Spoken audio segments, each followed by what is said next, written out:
Join me this morning as we welcome the President of the United States of America, Barack Obama.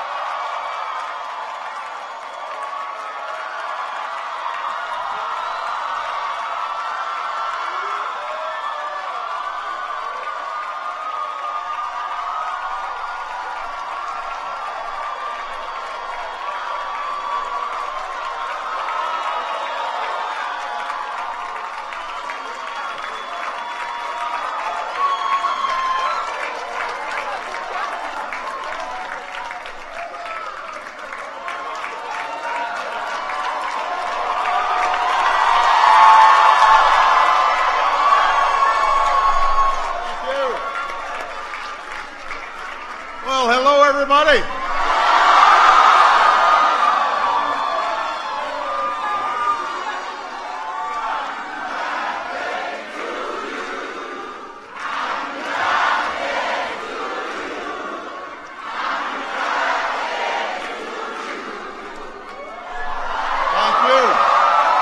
Thank you. Everybody sit down. Thank you so much. Well, this is a good crowd here. First of all, can everybody please give Grace another big round of applause?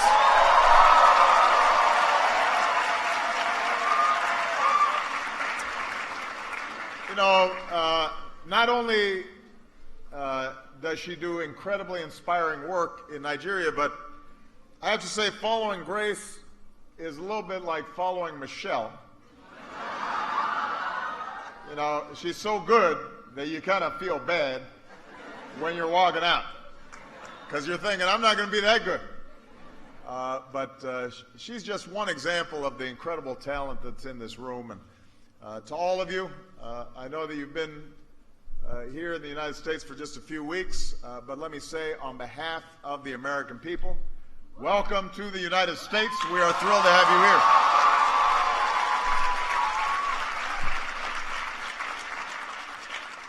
And your visit comes at a perfect time. Because, yes, it's soon my birthday, and that's a very important thing. But that's not the main reason it's a perfect time. The main reason is because, as many of you know, I just returned from Africa. And it was my 4th trip to sub-Saharan Africa, more than any other U.S. president. And I was proud to be the first U.S. president to visit Kenya, the first to visit Ethiopia, the first to address the African Union, which was a great honor. And the reason I've devoted so much energy to our work with the continent is, as I said last week, even as Africa continues to confront many challenges, Africa is on the move. It's one of the fastest regions in the world. Africa's middle class is projected to grow to more than 1 billion consumers, with hundreds of millions of mobile phones and surging access to the internet. Africans are beginning to leapfrog old technologies into new prosperity. The continent has achieved historic gains in health, from fighting HIV/AIDS to making childbirth safer for women and babies. Millions have been lifted from extreme poverty. So this is extraordinary progress. And young people, like you, are driving so much of this progress. Because Africa is the youngest continent. I saw the power of youth on my trip in Kenya. Richard Ruto Torosia helped build Yes Youth Can, one of the country's most prominent civil society groups with over 1 million members. At the Global Entrepreneurship Summit in Nairobi, Shadi Sabe spoke about how he started Brilliant Footsteps Academy in Nigeria, which uses education to fight religious extremism and provide more opportunities for young Muslim youth. I met Judith Owiga, an entrepreneur who co-founded a nonprofit that trains young women living in the slums of Nairobi in computer programming and graphic design, and then helps place them in tech jobs. So I saw the talent of young people all across the continent. And as president, I want to make sure that even as we're working with governments, we're also helping to empower young Africans like all of you. And that's why I launched YALI, Young African Leaders Initiative, to help you access the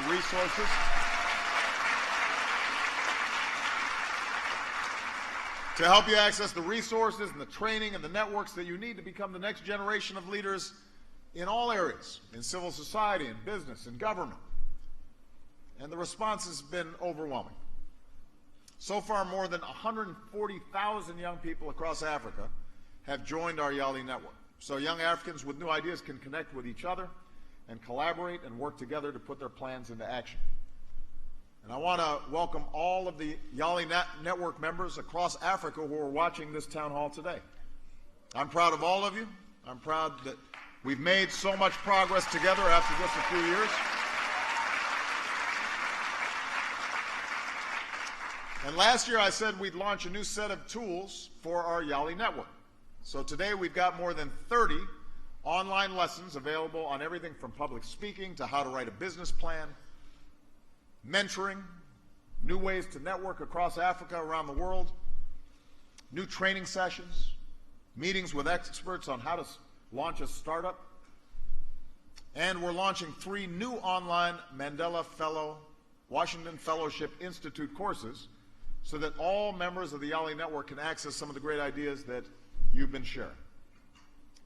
Last year I said that we would create YALI leadership centers across Africa to provide skills, networks, and opportunities to even more young African leaders.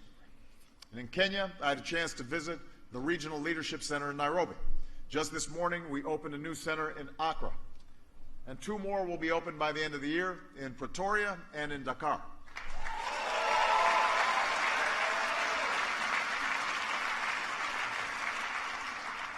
Last year, I said we would do even more to support young entrepreneurs with grants to help you start a business or nonprofit, and with new training for thousands of aspiring entrepreneurs in small towns and rural areas. So at the recent Global Entrepreneurship Summit in Nairobi, I announced that we've secured more than $1 billion in new commitments from banks and philanthropists to support emerging entrepreneurs around the world, including in Africa, with half the money going to support women and young people.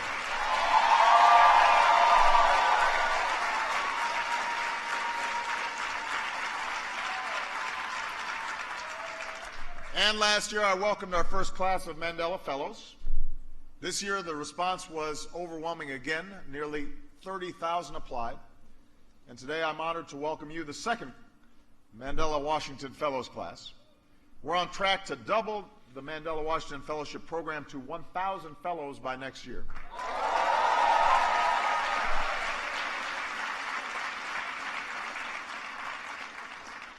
And I know you've been busy. Over the past few weeks at schools and businesses all across America, you've been taking courses, developing the skills you'll need to make your ideas a reality, so that you're able to continue the great work that you're already doing, but take it to the next level.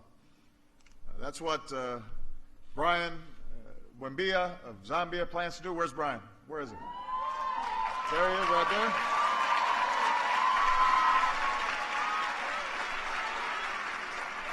So Brian uses music to advocate against things like gender-based violence and to educate youth on HIV/AIDS.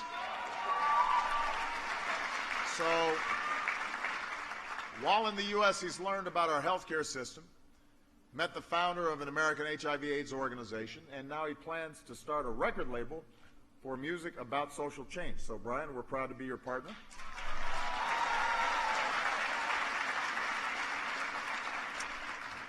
Or we've got Khadija Diallo of Guinea. Where's Khadija? There she is. So Khadija helped lead UNICEF's media campaign to stop the spread of Ebola. And with the management skills that she gained at Wagner College, she wants to work on improving the lives of women and girls back home in Guinea. So we are proud to be your partner.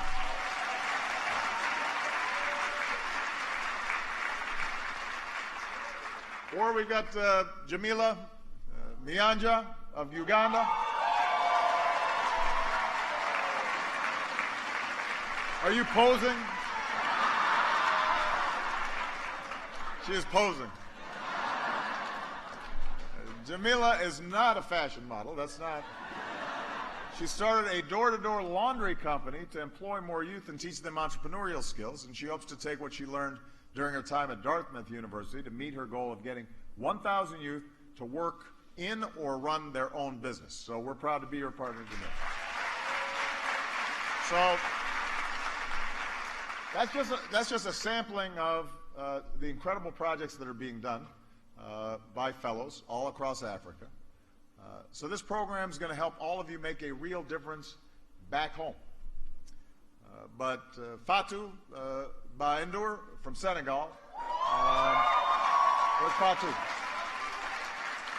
So Fatou wrote me a letter, and she said, if the real value of Yali is for young people to learn from others, then maybe we should start sending some young Americans to Africa also.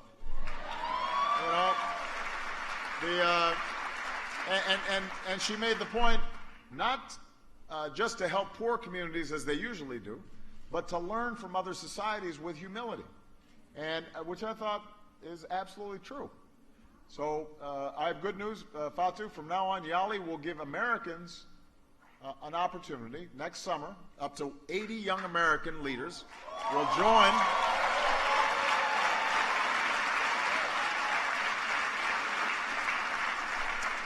Up to 80 young American leaders will join Yali and go to Africa to learn from you and your countries. And you guys are going to have to look after them when they're there. Like, you know, show them good places, but not have too much fun. They need to be doing some work while they're there. So these connections and partnerships and friendships, they forge an understanding that brings our peoples closer together. After 6 weeks here, some of you are now officially Texas Longhorns or Notre Dame Fighting Irish. Oh, look at you've shared African cooking with your American friends, but you've also had a burger and a hot dog at 4th of July celebrations. I'm told many of you went bowling for the first time. I hear it didn't go that well. There were a few strikes. By the way, there was at least one marriage that came out of last year's class.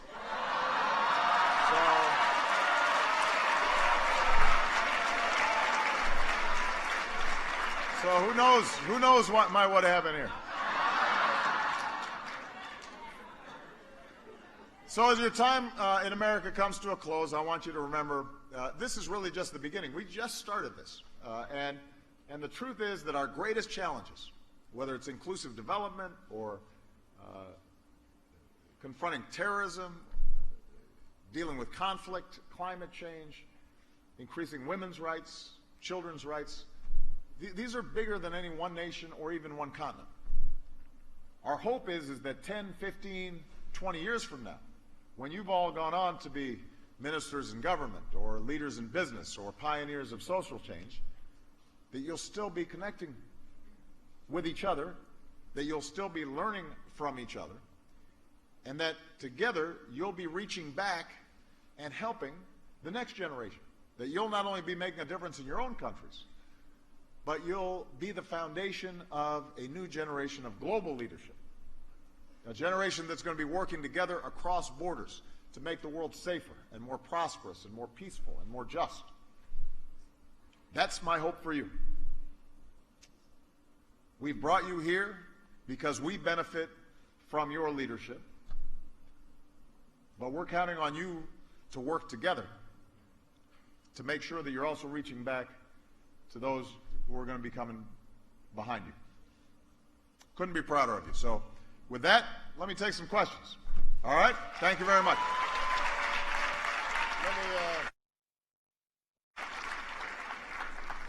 All right, so here, I think you've been told how this works, but I'm going to just repeat it.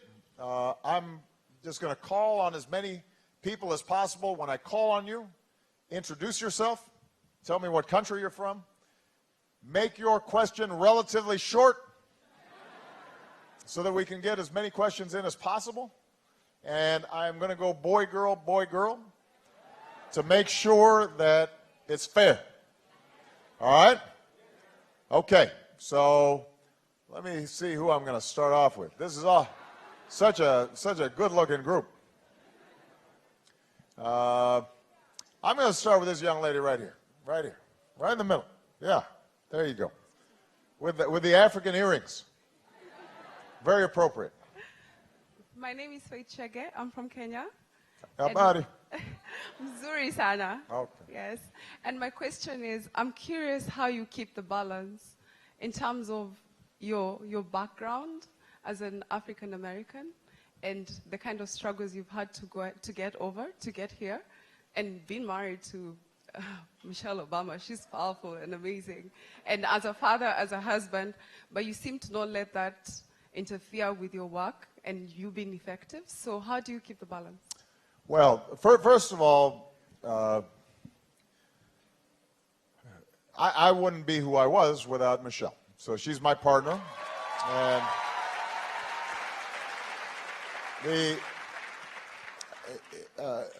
that's true professionally, but that's true in terms of my character and who I am. One of the things I'm very proud of is the fact that that I married someone who is strong and talented and opinionated and my equal. And part of the reason why that's so important to me is because she's the role model now for my daughters. And so Malia and Sasha, they have expectations of being strong and talented and being treated as an equal by their partners as they get older, much older.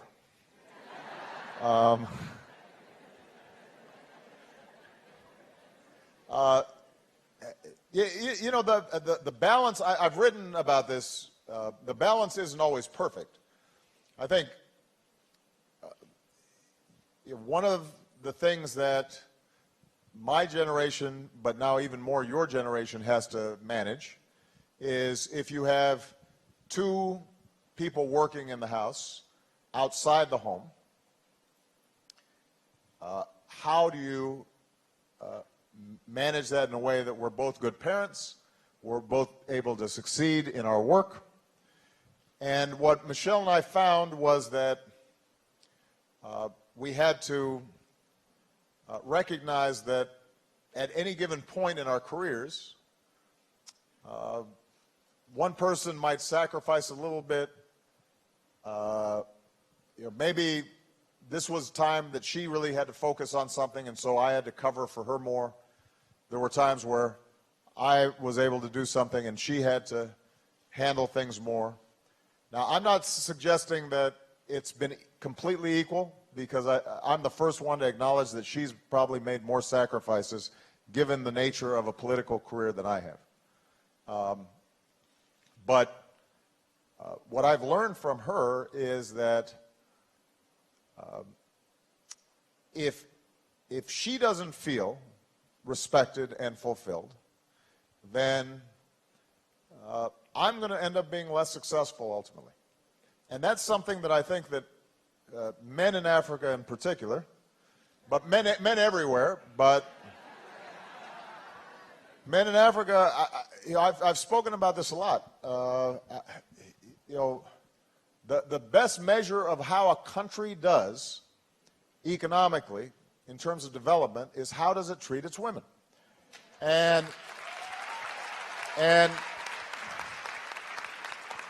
as I said in a speech, a couple of the speeches that I gave while I was in Kenya and Ethiopia, if you're mistreating your women, then you're just holding yourself back. You're holding yourself down. You may have some false sense of importance, but ultimately you don't benefit if women are being discriminated against, because that means when they're working, your family is going to have less income. If they're not educated, that means your children are less likely to be well educated, because typically the mother is the first educator of a child. So if they see you disrespecting your wife, then what lesson is not just your girls, but what lesson are your sons learning from you? And so, this is something that I really think everybody, especially the young generation of African men, have to learn and internalize. And I want to see more men creating peer pressure among themselves. If you see a friend of yours, a classmate, one of your buddies, abusing a woman, you have to say something. You have to ostracize them and say that's not acceptable. Because ultimately, this is not just an issue of laws, although here in the United States, we're still fighting for equal pay for equal work. We're still fighting to make sure that women have the same opportunities as men. But it's also a matter of culture and what our expectations are. And your generation is going to have to change expectations. You do not lift yourself up by holding somebody else down. And that's especially true within your own family and the people that you're closest to. All right? So, all right. That young man right there in the striped shirt. Yeah, you. Yeah.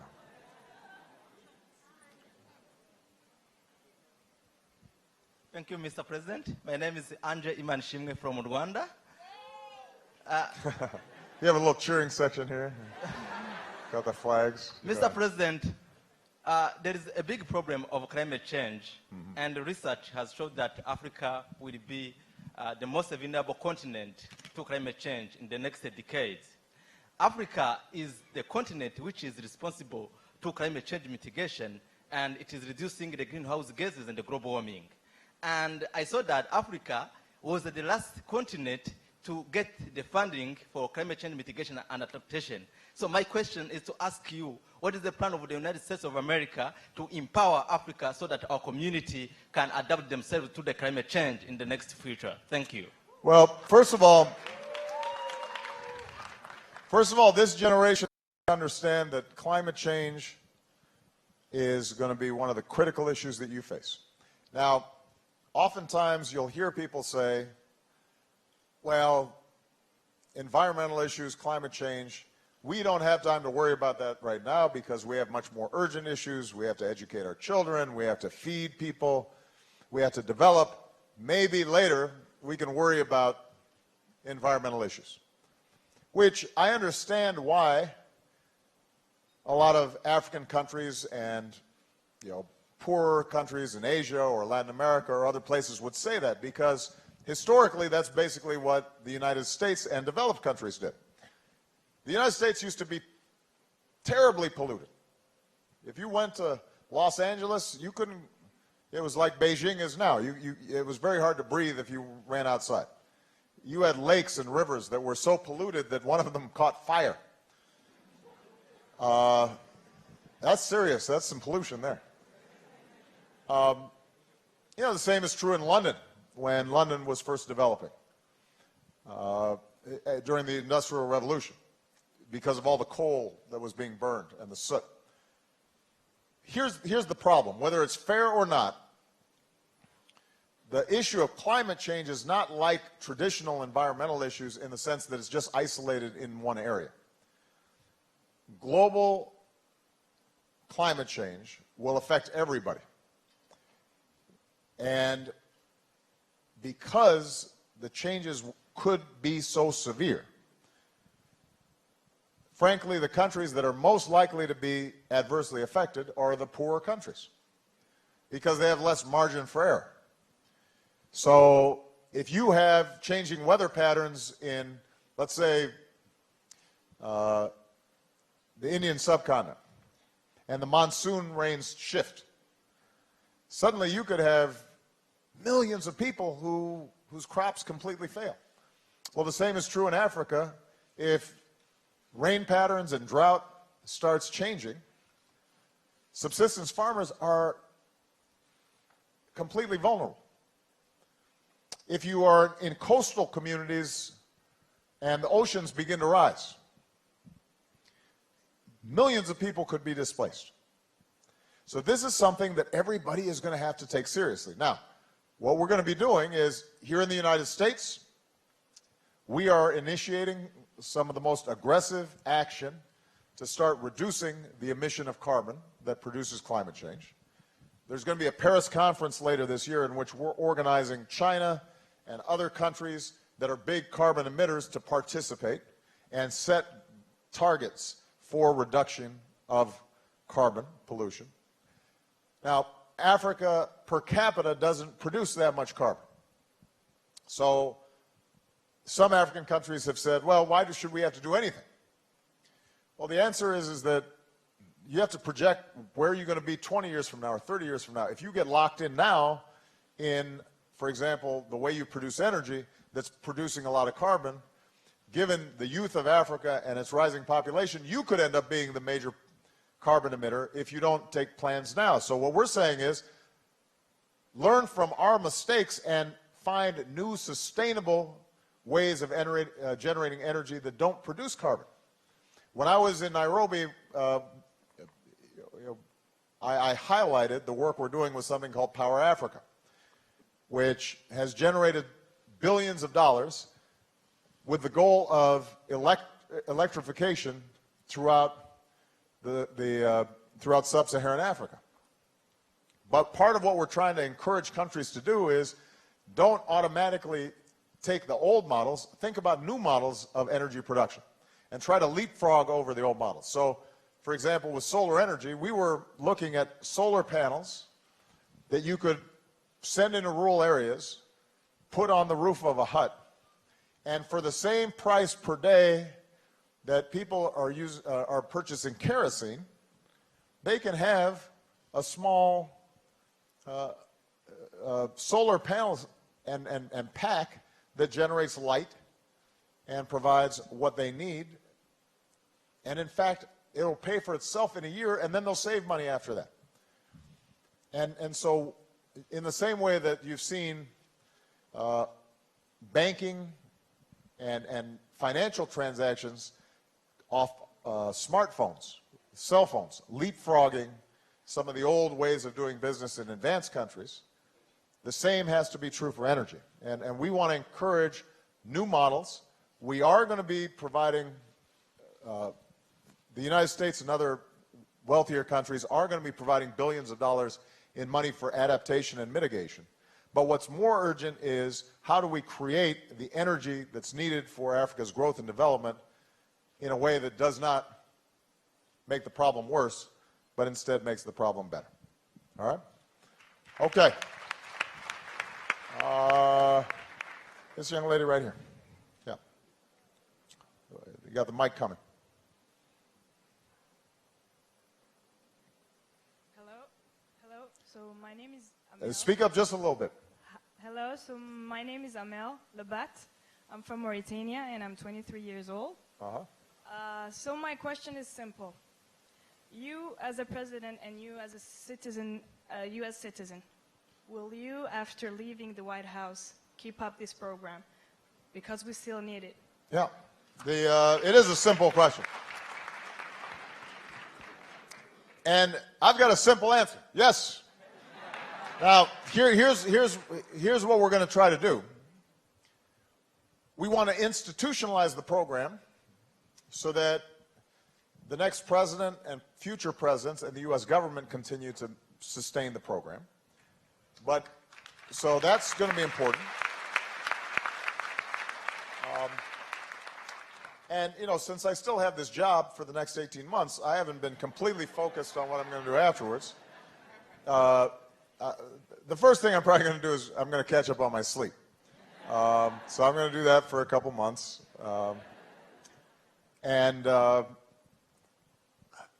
But I can guarantee you that one of the things I'm interested in doing when I leave office is to continue to create these platforms for young leadership across the globe to network, get relationships, to work together, to learn with each other.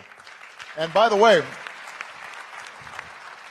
it's not just in Africa. So we've set up a young leaders program in Asia. We're doing the same thing in Latin America. because the goal is, eventually I want not only for there to be a network of thousands of young African leaders who know each other across borders, are sharing best practices, sharing ideas, but I also want you to know young leaders in Indonesia or young leaders in Chile or young leaders around the globe. Because as I said before, ultimately you're going to be global leaders, not just leaders in your own country. It begins in your own countries where you can make your mark. But one of the powerful things about technology and the internet now is you can learn and forge relationships and learn best practices from every place. So if you're an advocate for women's rights and you're doing great work in Nigeria, it may be that somebody in Burma can, on the internet, see how you organized your campaign and how you were able to finance it and what you were able to accomplish, and suddenly what you've done in one country becomes a model for action all across the world. So this is going to be a top priority of mine. I will definitely continue to be involved in that. All right. Let's see. Got a man. Got to call on a man now. Let's see. I'm going to call on this guy right there. Yeah, you right there. No. Yeah, you right there. Just because I like that hat. That's a sharp-looking hat right there. My name is Sabir. I come from Madagascar. There you go. We, the Malagasy Fellows, are involved in the environmental entrepreneurship. So, what is the commitment of the United States towards young entrepreneurship and climate change? Well, as I said before, we are pledging. We've got $1 billion for entrepreneurship. Half of it we are going to direct towards women entrepreneurs and young people who are entrepreneurs, because they've been underrepresented in terms of access to capital. And as I mentioned to the young man earlier, the opportunities for entrepreneurship related to clean energy, related to conservation, which oftentimes in a place like Madagascar involves tourism and ecotourism, there's huge potential there if it's done properly. So the key is, in some cases, just the access to financing, but part of what you've learned, hopefully, with Yali, is part of it is also having a well-thought-out plan. Now, not everybody can afford to go to a fancy business school and, graduate and have all the credentials, but that doesn't mean you don't have a good idea. And one of the things that we're trying to do, particularly through online learning, is to create some of the basic concepts for how a business or a nonprofit can get started, how it can be properly managed, how you can do the accounting in a way that's efficient. We want to make sure that we are a continuing partner for you as you start your business and you learn. And this is where these regional networks that we're setting up is also useful, because not only will we have online learning, but these regional hubs, initially in 4 regions of Africa, allow you to continue to network and access through the U.S. Embassy or the Chambers of Commerce or private sector participants who are partnering with us, so that you can have hands-on mentoring and learning as you are developing your business plans and as you're trying to move forward. The one thing for those of you who are entrepreneurs or aspiring entrepreneurs to remember is, all around the world, even in the United States, not every idea succeeds. So if you want to be an entrepreneur and start a business, you have to believe with all your heart that you're going to succeed. But then if one of the businesses fails, you've got to be able to get up, dust yourself off, start figure out what you learned, and then start another business. And eventually, you know, it's from continually refining your ideas and exploring what works and understanding what your market is and what consumers are looking for, that eventually you have a chance to succeed. All right? Okay.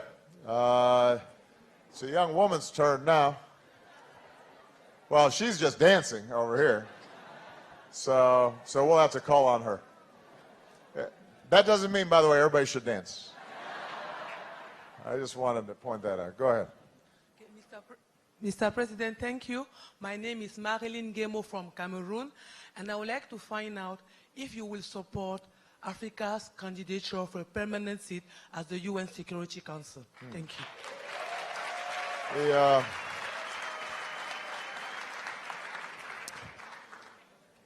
So the Security Council was formed after World War II, and obviously the world and the balance of power around the world looked very different in 1945, 1946, 47 than it does in 2015, 16, and 17. So the United States is supportive in concept of modifications to the structure of the United Nations Security Council. I will be honest with you, how that happens and how you balance all the equities is complicated.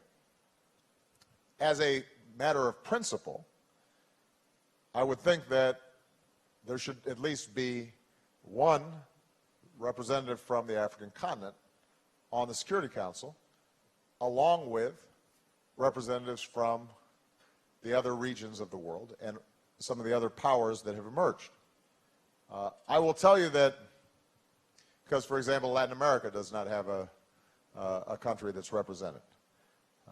It does get complicated because you have to figure out how, let me put it this way. Everybody probably thinks they should be on. And so even in Africa, if you started saying, okay, let's say we should have an African. Is it South Africa? Is it Nigeria? Is it, see? So Uganda, see? Suddenly everybody was thinking, well, why not me? The same is true in, Japan considers itself as one of the largest economies in the world. Suitable. Brazil thinks it should be on. India, the world's largest democracy. So we're going to have to design a process whereby all these various legitimate arguments are sorted through. But what I very much believe is that for the United Nations Security Council to be effective, it has to be more representative of all the various trend lines that have occurred over the last several decades. One thing I will say, though, about the United Nations, everybody wants a seat at the table, but sometimes people don't want the responsibilities of having a seat at the table. And that's happening even now.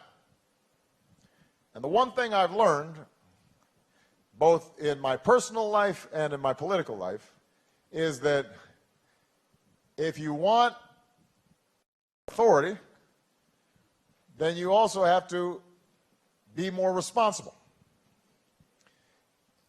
You can't wear the crown if you can't bear the cross. And oftentimes in the United Nations, which I'm very committed to, and the agencies there do a lot of really critical, important work. But when it comes to, okay, who's going to actually step up and contribute to peacekeeping? Who's going to actually write a check when it comes to making sure that we're dealing with the Ebola crisis? Who's going to show leadership in tackling climate change? Are you willing to speak out on issues even when it your own interests, or when it's politically hard, or when it's uncomfortable. Well, if you're not willing to do those things, you know, this is not just something where, okay, I got a membership key to the club, and now I'm just going to, you know, show off how important I am. And that, you know, you see that sometimes.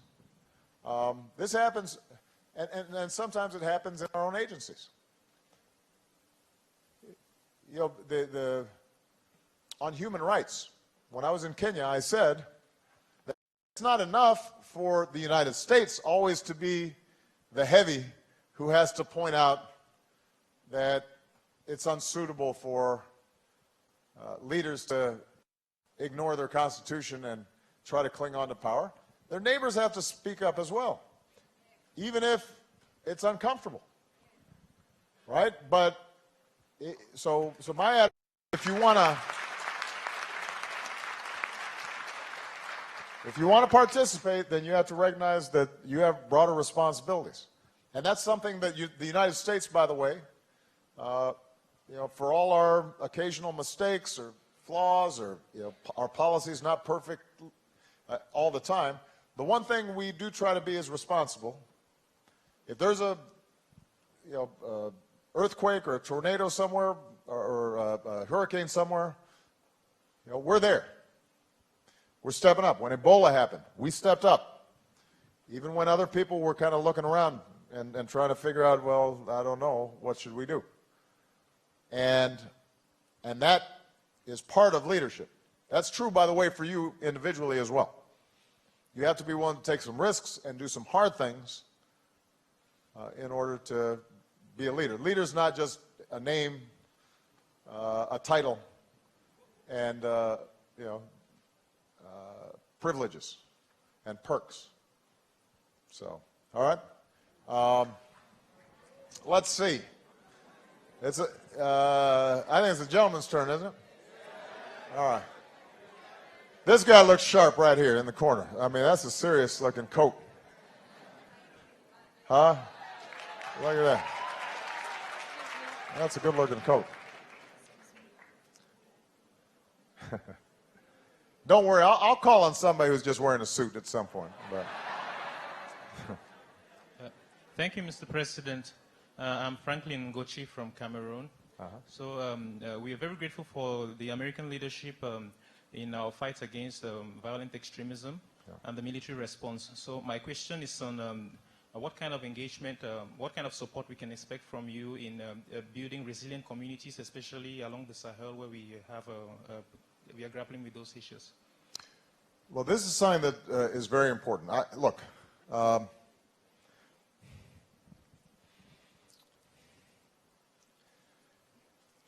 the sources of violence around the world are multiple. And it's important for us to recognize that, sadly, the human race has found excuses to kill each other for all sorts of reasons. You know, in the continent of Africa, oftentimes it's been along ethnic and tribal lines. It has nothing to do with religion. It has to do with, you know, you speak a slightly different language than me, or you look just a little bit different. In Northern Ireland, it was religious. In other places, it just has to do with trying to gain power, or a majority group trying to impose its will on a minority group. So there are all kinds of reasons for violence. But one of the phenomena that we are now seeing is a very specific promotion of violent extremism that oftentimes is twisting and distorting, and I think ultimately defying the edicts of one of the world's great religions, Islam. And it's being exported and turbocharged through social media and groups like Al-Shabaab and ISIL and Boko Haram. And the question is, how do we fight back against those ideologies in a way that allows us still to be true to the values of peace and tolerance and due process and rule of law. So the United States is obviously committed to this fight against terrorism. And we are working with countries and partnering with countries all around the world to go after whether it's Al-Qaeda, Boko Haram. But what we've also said is, in order to defeat these extremist ideologies, it can't just be military, police, and security.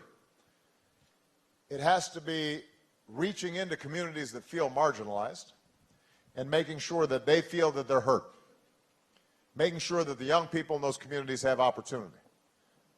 And that's why it's so important to partner with civil society organizations in countries throughout Africa and around the world who can reach young people before ISIL reaches them, before Al-Shabaab reaches them, and inoculate them from the notion that somehow the solution to their alienation or the source of future opportunity for them is to go kill people. And that's why when I was in Kenya, for example, and I did a town hall meeting there, I emphasized what I had said to President Kenyatta. Be a partner with the civil society groups. Because too often there's a tendency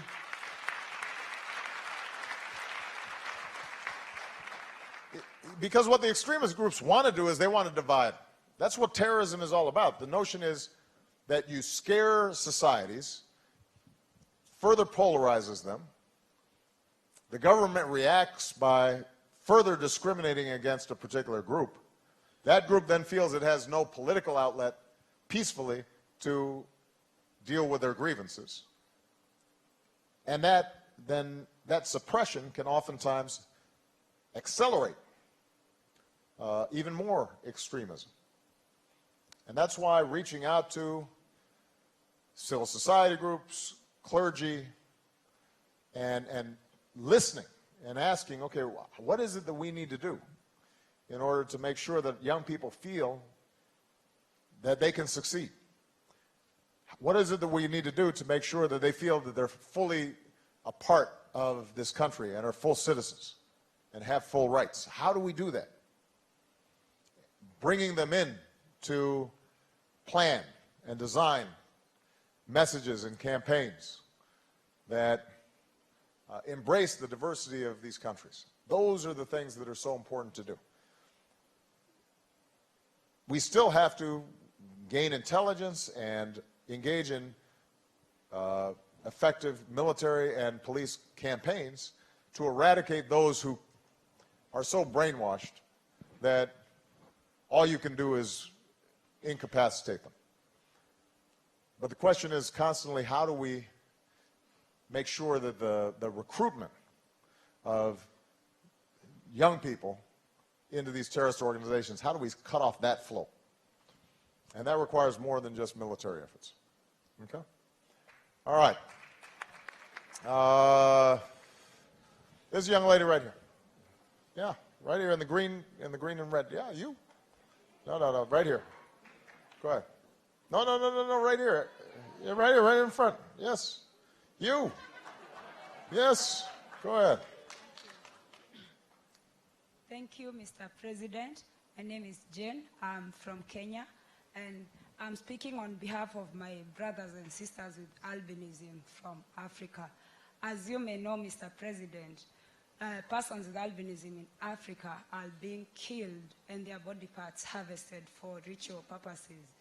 My request to you is to raise this issue with the heads of states from African countries to bring these atrocities to an end for the benefit of us, four of us in this room, and our brothers and sisters back in Africa.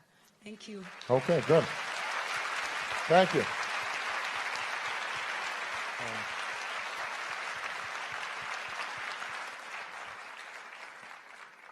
Well, can I just say, the notion that any African would discriminate against somebody because of the color of their skin, after what black people around the world have gone through, is crazy. It is infuriating. And I have no patience for it. When I was in Africa, I said, there are important traditions and folkways that need to be respected. That's part of who each culture is, each country is. But there's also just foolish traditions and old ways of doing business that are based in ignorance, and they need to stop. And the idea that that a society would visit violence on people because of pigmentation,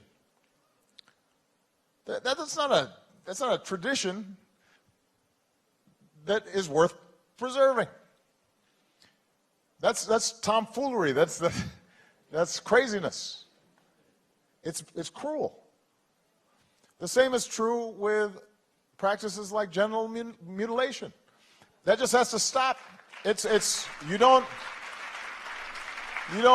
do violence to young girls just because your great-grandfather or because there's no reason for it other than to suppress women. That's the rationale of it. That's what it's based on. Bride abduction, bad tradition. End it. Beating women, not a good tradition. I don't care that used to be how things were done. Societies evolve based on new understandings and new science and new appreciation of who we are. And so we can preserve great traditions, music, food, dance, language, art. But if there's a tradition anywhere in Africa or here in the United States or anywhere in the world that involves treating people differently because you're scared of them or because you're ignorant about them or because you want to feel superior to them, it's a bad tradition. And you have to challenge it. And you can't accept excuses for it. Grace was up here. You heard the power of Grace's talking. Now, traditionally, people with disabilities are treated differently because people are ignorant. And when, here in the United States, we passed the American Against Disabilities Act, and that opened up more opportunities, and suddenly there are ramps so people can access it, and there are computers and new technologies so that people who maybe couldn't communicate before can communicate. And it turns out there's all this talent and brilliance, and people can do these things. Well, then people's attitudes have to change, and the societies have to change. And that's why young people are so important in changing attitudes. The same, by the way, is true for sexual orientation. I spoke about this.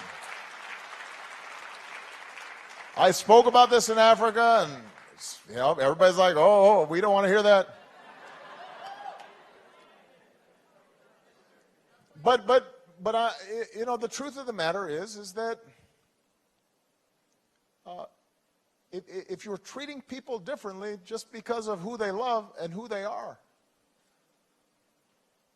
then there's a connection between that mindset and the mindset that led to racism, and the mindset that leads to ethnic conflict. It means that you're not able to see somebody else as a human being. And so you can't, on the one hand, complain when somebody else does that to you, and then you're doing it to somebody else. You can't do it. There's got to be some consistency to how you think about these issues. And that's going to be up to young people, because old people get stuck in their ways. They do. They do. You know, and that's true here in the United States. I mean, the truth of the matter is that when I started running for president, everybody said, oh, a black guy named Barack Obama, he's not going to win the presidency of the United States. But what I was banking on was the fact that with all the problems that still exist in the United States around racial attitudes, et cetera, things had changed, and young people and new generations had suddenly understood that, in Dr. King's words, you have to be judged not by the color of your skin, by the contents of your character. And that doesn't mean that everything suddenly is perfect. It just means that young people, you can lead the way and set a good example. But it requires some courage, because the old thinking, people will push back at you. And if you don't have the convictions and the courage to be able to stand up for what you think is right, then cruelty will perpetuate itself. So you guys are on the spot. If there's one thing I want Yali leaders to come out with, is that notion of you are strong by taking care of the people who are vulnerable, by looking after the minority, looking after the disabled, looking after the vulnerable. You're not strong by putting people down. You're strong by lifting them up. All right, that's the measure of a leader. All right, how much time we got? I've only got time for one more question. Now, first of all, the women, you got to put your hands down, because I just asked a woman question. All right, so it's got to be a guy. And I promised I'd ask a guy in a suit.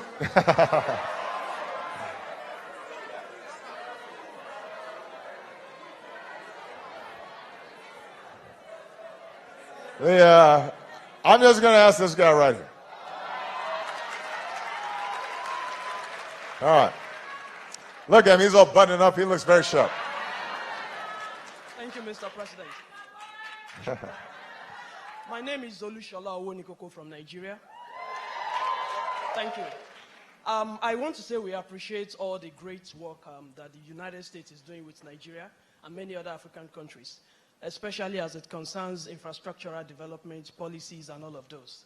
But I'm of the opinion that if we do not make investment in education more than any other sector of the economy, then we are not building a sustainable partnership. Mm-hmm. Yeah.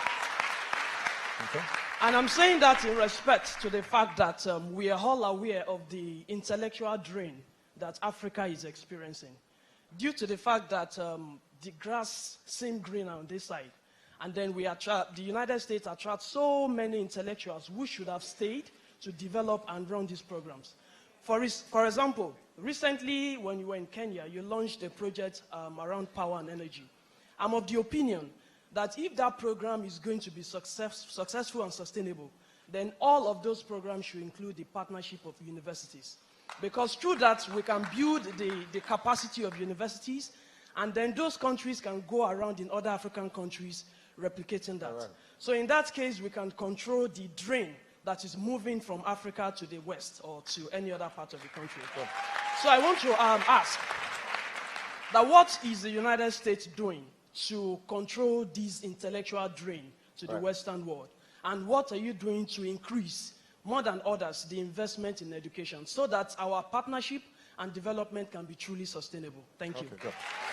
That's good. That was an excellent question.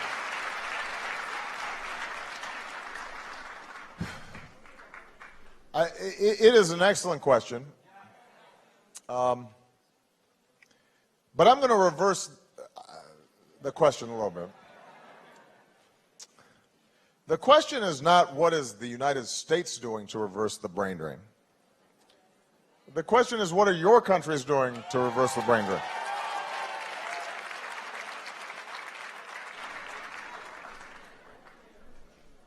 Now, many of you have friends who study overseas. They study in the West, and then they decide to stay instead of going back home. Now, the United States, we are partnering with every country here.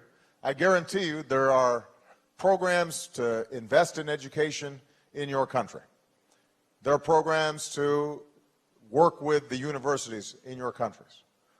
I think you make an excellent point that on big projects like Power Africa, we should make sure that there is a capacity building component. And in fact, one of the things that's been done with our development assistance that we're providing is to emphasize capacity building. So, for example, our Feed the Future program, the goal is not to just keep on sending food forever. The goal is teaching farmers to double or triple or quadruple their yields, which then gives them more income, which then allows them to buy maybe a tractor or to start a cooperative food processing plant that then accesses the market, and the money gets reinvested, and now you are building jobs and commerce inside the country as opposed to just being an aid recipient. So I'm all about capacity building. But ultimately, why is it that you have so many talented, well-educated young Africans leaving instead of staying? Why is it that you have so many talented, well-educated people from the Middle East or parts of Asia or Latin America who would rather live here than there? The issue is not just that these are wealthy, we're a wealthier country. I think it's fair to say, and you know better than I do, but part of it has to do with a young person's assessment of, can I succeed in applying my talents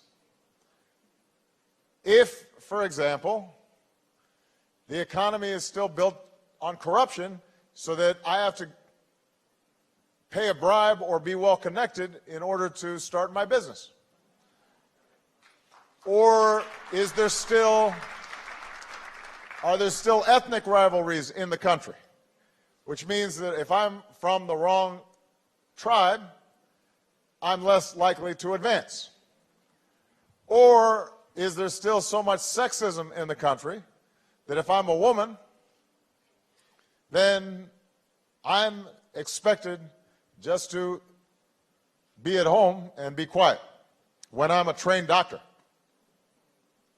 Or is there a lack of rule of law or basic human rights and freedoms that make me feel as if I am restricted in what I can do? I make this point to say that some of the brain drain is economic, but some of it has to do with people's assessments of, if I stay in my country, am I going to have the ability to succeed? And that's why when I talk to leaders in Africa or anywhere around the world, I say, look, if you put together the basics of rule of law and due process and democracy, and you're able to keep peace so that there's not conflict and constant danger, and the government's not corrupt, then even a poor country, you're going to attract a lot of people who are going to want to live there because they'll feel like they're part of building something and are contributing something. Because the one thing I've discovered is, right now I live in a big house, but it's a lease. I have to give it up in 18 months. A big house is nice for the first, month. It's like, well, this is a really big house. Then after about 2 months, you realize I can't live in all these rooms. My life is not appreciably better once I've got the basics. And I think a lot of young Africans would be much more interested in staying, even if they don't have as big of a house, or the shopping malls aren't as big, or if they felt as if the basics are taken care of, I can keep my family safe, I can practice my profession, I'm not going to be discriminated against, the government is well-meaning and well-intentioned and is not corrupt, and public investments are being made, then people, I think, would have a sense of meaning in their lives. That doesn't mean that there aren't going to be some people who would still rather live in London or New York because they think they can make more money. But I think that, as much as anything we do, is going to reverse the brain drain. And that's why what you do is going to be so important. Because if you set a good example of going back home and rebuilding your country, and if you, as young leaders, are creating an environment in which young people can succeed, and you're setting a new set of expectations about how exciting it is to be part of something new, that can help turn the tide. So good luck. All right? Thank you, everybody.